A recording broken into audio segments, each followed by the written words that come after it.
Okay, our third video for week 2 of English Comp 2, lots of information.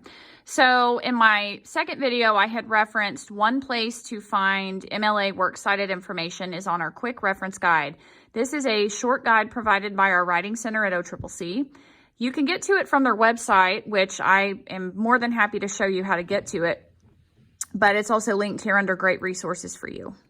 So if you go to that link, it's under the homepage link. This gives you several things you need to know, including how you turn things in on Turnitin and reply in a news forum. This is ECHO online tutoring requests. We'll talk about ECHO in a second. Instructional handouts and more for MLA and more is right here. So you can click this URL to get more information on MLA. So this takes you to the Writing Center. Okay, so they've changed this. I'm just now learning as I see this. So the handout that you want to use is the very last one. So that's the easiest thing to remember. I will show you the breadcrumbs of how to get to the OCCC Writing Center, but it's this bottom one, MLA Quick Reference Guide. And what they did is they took the 5 most common types of sources and they show you how to make a works cited entry. And that just saves you time from having to flip through a long book or go through a really long website of all the different types of sources there are. In our old textbook, there were like 88 different types of sources and you had to flip through all these pages. So these tend to be the 5 most common types of sources students cite, and it just gives you an example of how to do it. There is a error. These should be double spaced. They are not. I was told that it was done to save paper when students print this in the lab. So I actually used this the other day with my sophomores and juniors. They had to make a works cited page with one source, and they were all citing from the same novel. So we opened this up and used number 1 because it's a book by a single author. Except they were putting Miller, Arthur, because my juniors were reading The Crucible. And then instead of Postern of Fate, their title was The Crucible.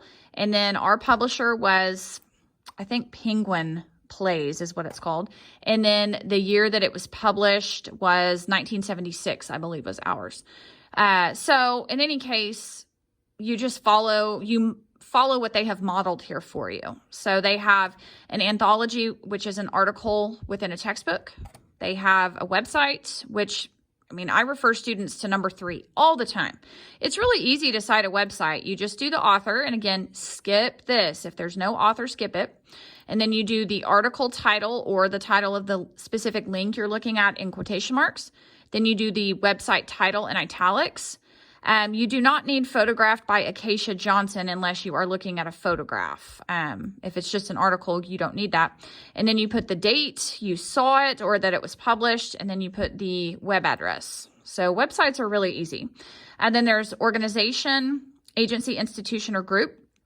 And then there is a digital database. The thing is, if you decide to use EBSCOhost or opposing viewpoints databases through our library, those works cited entries will be formatted for you to where you don't even have to do any of this yourself. And we are going to get into that on a separate video. But that is the Writing Center's Quick Reference Guide. So again, if you get to it through our course page, let's go back through all of this one more time. So on our page, it's Great Resources for You. Lots of information there, but MLA instructional handouts and more. And then at the bottom, it's the very last one, MLA Quick Reference Guide. Now, if you do have a source other than these 5, you can choose the longer guide above it, and it is 18 pages, I believe. So that's a little bit longer, but it would cover some additional sources not on the other one. I do want to show you how to get to that to begin with. So, sorry, I have a lot of stuff pulled up today. So just on the regular old internet, you go to OCCC. You click Labs and Centers at the top. Let's scroll a little so you can see better. And then you choose the very bottom one, Writing Center. And then that's how we get to this page. Now you also have to remember when you get here, this is where students draw a blank, is you click Instructional Handouts way over here on the left. And then you go to the bottom and choose these style guides. And if you have a class where you have to type in APA, they have APA style guides too. The Writing Center is important because They help with writing tutoring. So you can go in person, 1N7 in the main building. You have to wear a mask. You can also submit here by clicking this arrow where it says Echo Online Writing Tutoring. And you can fill out a tutoring request form.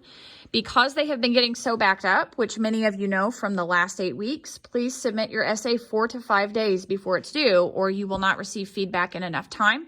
Going in person, you can generally, bypass the load of papers that are being submitted through the online tutoring request. And then here are their hours.